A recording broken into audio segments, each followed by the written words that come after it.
അപ്പീലുകളുടെ എണ്ണം കുതിച്ചുയരുന്നതോടെ കലോത്സവത്തിന്റെ സമയക്രമം അടിമുടി മാറുന്നു. മത്സരവേദികളിൽ എല്ലാം രണ്ടാമത്തെ മത്സരം നിശ്ചയിച്ചതിനേക്കാൾ 4-5 മണിക്കൂർ വൈകിയാണ് ആരംഭിക്കുന്നത്. കഴിഞ്ഞ വർഷം കോഴിക്കോട്ട് നടന്ന കലോത്സവത്തിൽ 350 അപ്പീലുകൾ മാത്രമാണ് ആകെ ഉണ്ടായിരുന്നത്. എന്നാൽ കൊല്ലത്ത് 2 ദിവസം പിന്നിട്ടപ്പോൾ തന്നെ 423 അപ്പീലുകളുമായി. ഇതിൽ ഓരോ ജില്ലയിലെയും DD-മാർ അനുവദിച്ച അപ്പീലിന് പുറമെ മുനിസിപ്പൽ കോടതിയും ഹൈക്കോടതിയും അനുവദിച്ചവയുമുണ്ട്. കഴിഞ്ഞ വർഷം ഹൈക്കോടതി അപ്പീൽ അനുവദിച്ചിരുന്നില്ല.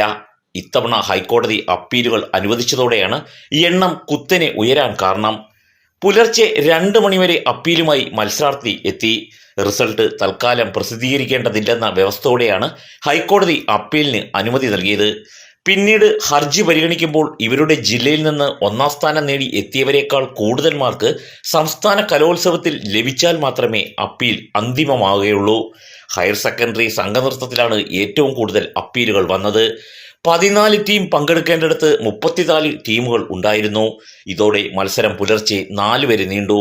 കൂടുതൽ നേരം അവതരണ സമയമുള്ള ഹൈസ്കൂൾ വിഭാഗം നാടക മത്സരത്തിൽ 6 ടീമുകൾ അപ്പീലുമായി എത്തിയത് സ്റ്റേജിന്റെ ചുമതലയുള്ള അധ്യാപകരെയും വിധികർത്താക്കളെയും വല്ലാതെ അവശരാക്കി.